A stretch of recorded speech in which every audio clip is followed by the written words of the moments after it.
for me as a poker player, you have to look inside, because I'm one of the only professions you can lose all of your money on any given day.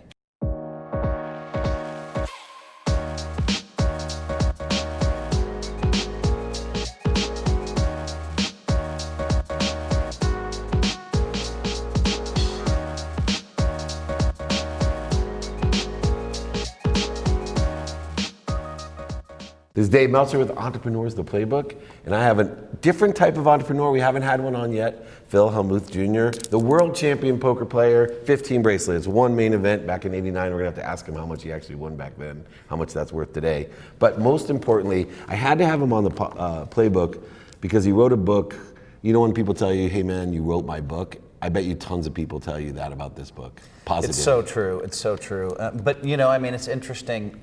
For me as a poker player, you have to look inside, because I'm one of the only professions you can lose all of your money on any given day.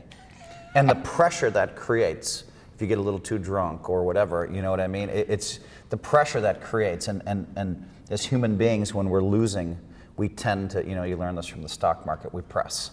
And in poker, you press. And so there's all those sessions where you play 30 or 40 hours to try to get even, because you just can't get away from the table.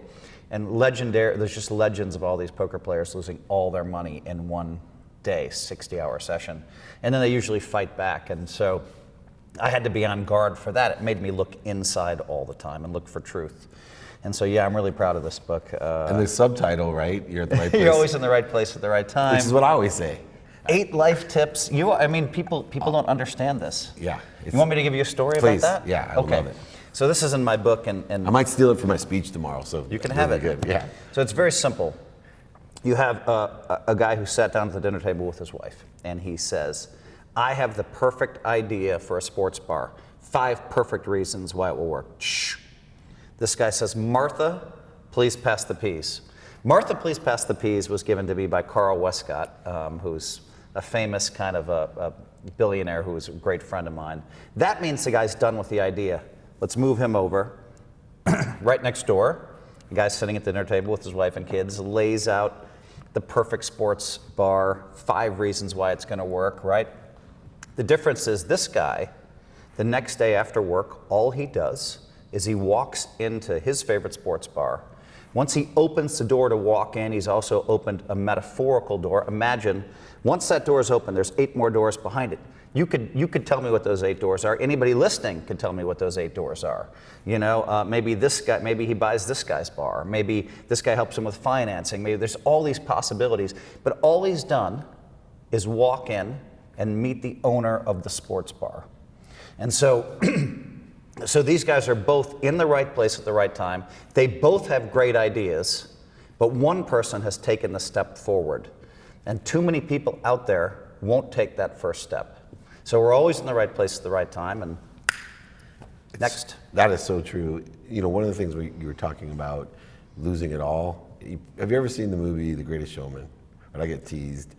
Hugh Jackman, right? But that one line, you know, when he's going to reinvest, and like, yeah, but you could lose everything. And he just quickly turns and goes, that's how I got here. When I think of entrepreneurs, when I think of poker players, that's how you got there. You can't get there unless you understand that everything comes through you, and they're hyper competitive, entrepreneurs and poker players, but everything comes through you, Phil. You cannot have a scarce value or any fear. So how do you take control of your ego, which gives you that need to be afraid? I mean, the ego's never more present than in poker. For me, that's a very difficult question, but luckily I've been married to, you know, my wife for 29 years, who happens to be, you know, super high EQ and IQ, kind of a genius, you know, a doctor at Stanford, a psychiatrist. And so for her, she's been able to help me a little bit, especially through couples therapy, right? Yeah. Because when you have a big ego, it's not good for a marriage. Right. You know what I'm talking about? I do. Honey, you're watching. She knows. We won't let them in the room to tell the truth, but yes. Yeah, and so, you know, I think of the primary relationship as being like, imagine 2 fists together, and you just keep working on it and working on it, and you're in a an environment where you can both speak up and be listened to. Normally, if the average person goes home to their wife and says, "You're doing this poorly," they're going to be, "F you, you're worse at this than I am." You never get anywhere. But when you're in therapy, she'll come up to me and say, "I think this is true about you." Now, 90% of the time, I'll say, "I think you're right," and I'll take a look at it. Occasionally, I might refute it, but without an F you, in a very comfortable, with a therapist there. I don't think this is the case because of this. But, so my wife keeps bringing me things, and I just keep searching deep to improve and get better and better. And what happens as your primary relationship gets better, every other relationship gets better. The first concrete evidence I had of this was maybe in '04. I was driving along with a friend, and I was listening to him, and he started crying. He was 72 years old. John Benetti starts crying in the car. And he's like, "It's the first time you've really listened to me." And I just smiled and thought, wow, that's all the work my wife and I are doing, now extending to my best friends. That is awesome. In the book itself, right, 8 tips. I always like to say, and I mean, just so you know, I mean, the who's who, Tony Robbins, right, Draymond Green, like the who's who endorsed this book. And I heard Draymond Green's my boy, so that's awesome. I love him. Well, Sheryl Sandberg, I mean, Sheryl Sandberg gave me an amazing, yes. She read it cover to cover and was just like, 70 wow. minutes. It's for millennials, 70 minutes cover to cover. But what's the number one tip? I mean, all right, I'll go into this. It's called Hate Hurts You. And, I came up with this when I was studying Buddhism at Esalen, the spiritual place, on the California coast. I'm a Jew. Familiar? Yeah. Okay. So I was studying Buddhism with the Lama Suryadas and had all these realizations. And so I kind of came up with my own 3-step system for getting rid of hate. And I think for every person out there, I'll take you through the exercise if you're watching this podcast. You at home, imagine you're just think about the person you hate the most. Get that person in your mind or dislike the most. Okay, that person's not thinking about you right now and probably hasn't thought about you in days or weeks. You're using negative energy, hating somebody. So I'm telling you at home, forgive not for that person, forgive for yourself. And so it's a 3-step process. So first part of that process is to think about that person and imagine why they slighted you. Now, in most cases, that doesn't work. There's a good reason you hate them. But sometimes there's a little bit of, solace when you think, well, maybe they did it for this reason. Number 2, try to come up with something good about that person. Find the light in them. Yes. Do they give money to charity? Are they good to their wife? Are they good to their kids? Find something. And then the 3rd step is kind of a form of meditation where you just make sure the house is empty. No one's going to bother you for an hour because you don't know how long you're going to be out. And just go to your bed or a nice comfortable place where you're not going to be disturbed. This is key, for an hour. And just kind of close your eyes and start thinking about that person that you hate. And start sending him love. It's the most unnatural thing you've ever done. You're like, what the heck is going on here? It's so hard to do. You send him love, you send him love, you send him love, you send him love. And then while I'm down, I usually will send all the people that I dislike love or hate. And then I'll also send it to my family and my parents and my wife and my kids. But whatever. The point is to spend 15, 20 minutes, half an hour, whatever it is. Now the freaky thing is, when I've done this in the past with 2 people in specific, the next time I saw that person, it's like they had completely changed towards me. And I'm like, this is just weird, it can't be. So if you don't like that explanation of something mystic happening, there's a very scientific explanation that when I saw that person, I actually didn't have hate in my eyes. And I didn't attack them immediately, right? And so because of that, maybe I had something else in my life, in my eyes, like tolerance. And maybe they picked up on that signal. That's the science behind this. Love, right? Correct. They picked up on that, and their attitude changed towards me completely. Love has no defense. Love has no defense, right? Now, so I have a question to ask you. I do a lot of coaching with athletes, and every once in a while I get a professional poker player, and I want to get your opinion on something that I teach that's completely aligned with this Buddhist philosophy. So I got it in with golf. I used to tell golfers, don't do this when you're in a foursome, right? Because there's the same kind of gambling that goes on in golf. Don't sit there and think that you can say, miss it, miss it, miss it, and then pick your club up and think that just because you want to make it, your energy hasn't shifted.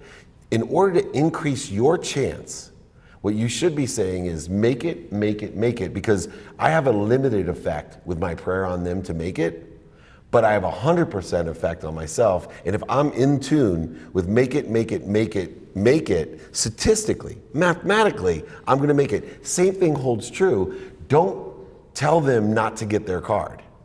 Like, I believe that you should be telling them, oh, I hope he gets it, I hope he gets it, I hope he gets it. Because you have so little effect on whether he really gets it or not, but what you're doing is drawing in and harnessing the energy that when you draw your card, or obviously when they turn it, it's your card.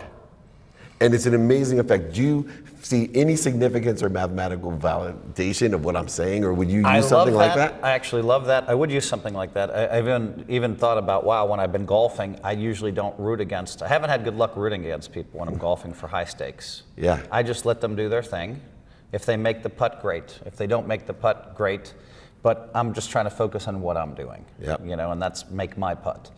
And so I like that. That's good. I don't know. I'll have to think about whether I want to go as far as rooting poker. for them. Yeah. Because sometimes I think, whether it's illusion, delusion, Right. delusional.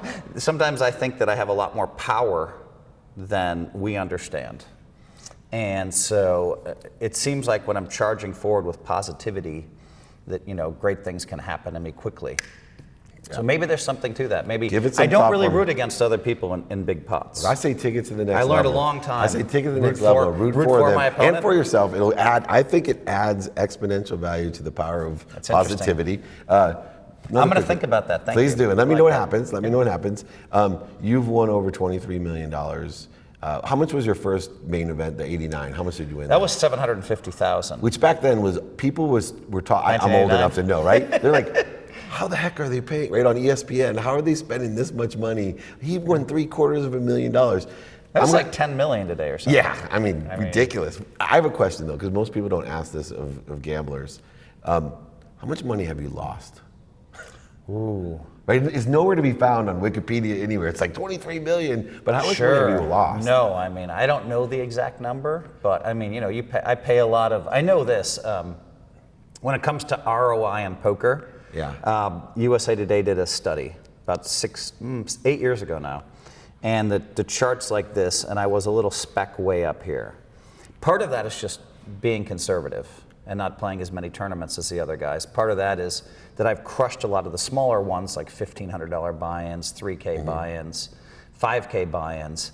And so return on investment's tricky, but I've always kind of prided myself. And let me tell you, back in the day, I decided I wanted to be the greatest poker player of all time. I decided that a long time ago. And in going for that goal, I was also perfectly aligned with paying the bills for my wife and kids.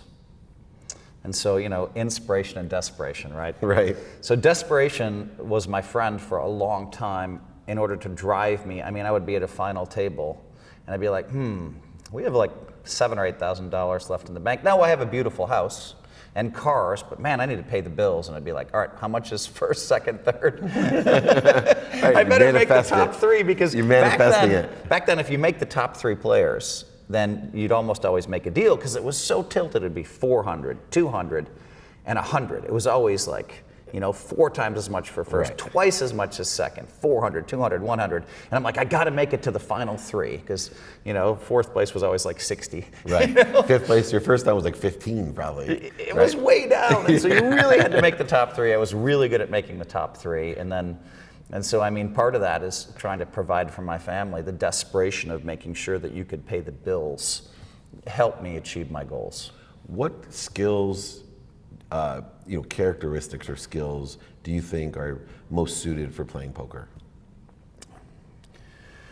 I think you have to have a conservative nature, because you have two things in poker: money management. Money management trumps everything. So, I've seen people that have money management here and poker skills up here. They don't have good lives. Because That's awesome. They lose everything. Right. It's just like entrepreneurs. I've seen the same thing. Tremendous skills, but they can't stay in business. Yes. Right? And the number one rule in business is to stay in business. Stay I don't in care business. how talented you are. So you want to have a great money management. So that Yeah. has to be like near probably the top of the list, and then great skills behind that. But part of the money management is not to lose too much money in one day, not to risk too much money in a week or a month, and make sure you're playing at the right level for whatever your bankroll is. I've been always very conservative, and that's led to good wealth for me, right? And I'm very. But the skills, to come to the skills and turn this into a two-part question. Good. I apologize. That's good. Reading ability. Reading ability trumps all. Is that awareness, intuitiveness? What's a reading ability? Both. Okay. It's like seeing everything at the table. Seeing this guy, someone over here has to act, and you see this guy start to sit up in his chair. He's getting excited, and you're like, wow, he has a big hand, right? And then over the years and then when he does make his move, saying, I think he has jacks, or tens or nines, or I think he has aces, kings, or queens. Most people have no idea. Right. But you have to distinguish it to a range of these three hands, these three hands. The number of times I've called somebody's hand out loud and said, you have tens. It freaks people out. Now that's lucky because I felt like it was nines, tens, or jacks. Yeah. But when you can start doing that, then you could almost become unbeatable in poker. Why? If you could see everybody's hole cards every hand, you would win every tournament. Correct. So then if you can start peering into that person and understanding if they're weak or strong, you can use that information. So many tournaments I've won because someone over there raises and I know they have nothing. And I have nothing. So most people would just fold. Me, I just re-raise. And if you can do that 10 times a day, you're accumulating all these chips. You're kind of building a house brick by brick. And in extreme versions, sometimes I'll get away with raising 30 or 40 times per tournament with nothing. That's really hard because you're really living on the edge. Yeah. Your reads have to be perfect, and Yeah. if you're wrong a couple of times, you're losing big chunks of chips. So reading ability trumps all. And then some of these mathematical theories they're coming up with are pretty cool. I like the way they're looking at Hold'em. I like the way they're breaking it down. A lot of times they're wrong though. So it's interesting. So they sometimes think I'm delusional, and sometimes I think they're delusional, and I think that's healthy because a lot of styles can win in poker. But I'm pretty sure I'm going to say I'm not delusional. Damn it. Now, you named all those different things and movements, but one of the things I believe in the energetic world and your Buddhist beliefs is, do you ever feel something? Like without the guy moving up or, an elevated heartbeat, blinking, or, all these different indicators that I've heard from poker players help tip them off what the guy's doing. But I've watched a lot of poker, and trying to connect to or channel through what the feeling is. And sometimes I'm like, that guy just knows. He feels it. Do you ever have that? All the time. I mean, when you're watching on television, when I'm watching the monitors of a live poker tournament and they go close to the guy's face, I'm like, he's weak, he's strong, he's weak. And sometimes there'll be 20, 30 people gathered around as I'm saying it, and I'm right every time, and they show the cards, weak, strong, weak, strong, weak, strong. That's when at my peak, and that's a great place to be. I'm unfortunately not always there, and I probably need to train a little bit harder. But sometimes you pick things up, I don't understand why. It might be a movement, it might be the way it might just be more than that. But you have to be open to accept all of that data, wherever it comes from, including and whatever what that card is. Do you ever get a feeling just, man, it doesn't make any sense, but that's my card? I try not to tap into that too much because sometimes I'm wrong.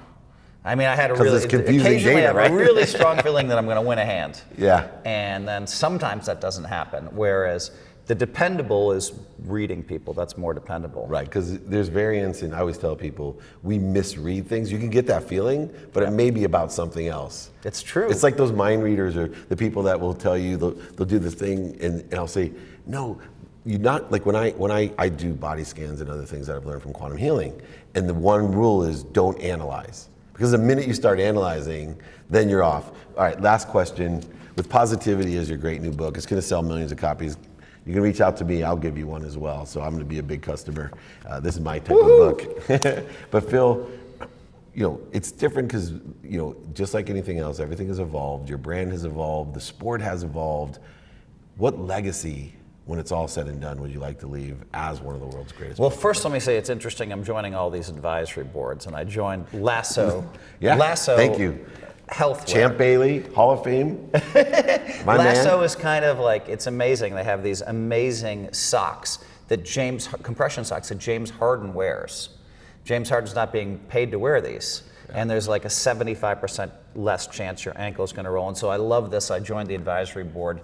And that's kind of fun for me to have businesses going on to join advisory boards. But my legacy is going to be, either I'm going to be known for 100 years, no one's known 100 years, but if I were, I'd want to be known for starting the positivity movement and just showing the world these 8 things will help all of you think better and create more. But also, what I've been trying to do until I wrote this book is I want to be known as the greatest poker player of all time. And I have all those records. So I'm kind of going for both. Nice. I'm taking my own advice in this book, and I'm reaching big. That's it. Be kind to your future self. Know that you're always in the right place at the right time. I say the perfect place at the right time. You have the world's greatest poker player with Dave Meltzer, Phil Hellmuth Jr. here with Entrepreneurs, the Playbook.